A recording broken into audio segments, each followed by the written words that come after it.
Une véritable plongée dans le monde marin, c'est ce que viennent trouver les visiteurs du musée. Une immersion rendue possible grâce à ces petites mains qui entretiennent chaque jour les bassins. Tout commence par un contrôle minutieux de l'eau grâce à un système de suivi. On a un logiciel qui nous permet d'avoir un suivi en continu de tous les paramètres de l'aquarium dans tous les bassins, enfin la majorité des bassins. Donc là, par exemple, voilà, alors là c'est le pompage d'eau en mer, on a la température, on a la salinité, on a l'oxygène, etc.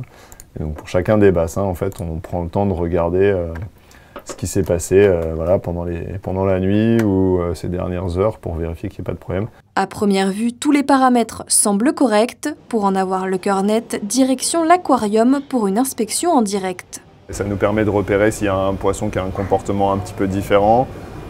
S'il y a, je sais pas, il peut y avoir une ponte, une reproduction pendant la nuit, il peut y avoir un problème de lumière qui ne s'allume pas, il peut y avoir un problème de courant, il peut y avoir un morceau de corail qui serait tombé pendant la nuit, etc. Donc voilà, en fait le tour du matin c'est vraiment pour vérifier que tout est OK.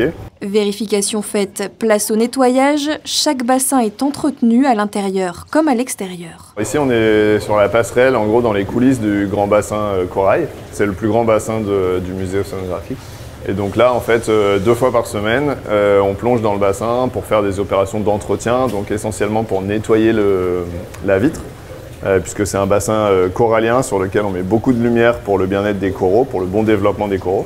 Et donc en aquarium, qui dit beaucoup de lumière, dit développement d'algues. Et donc si en fait on ne nettoie pas les vitres, au bout d'un moment elles deviennent vertes et le public ne peut plus voir à travers. On se fait aider par pas mal de petits animaux.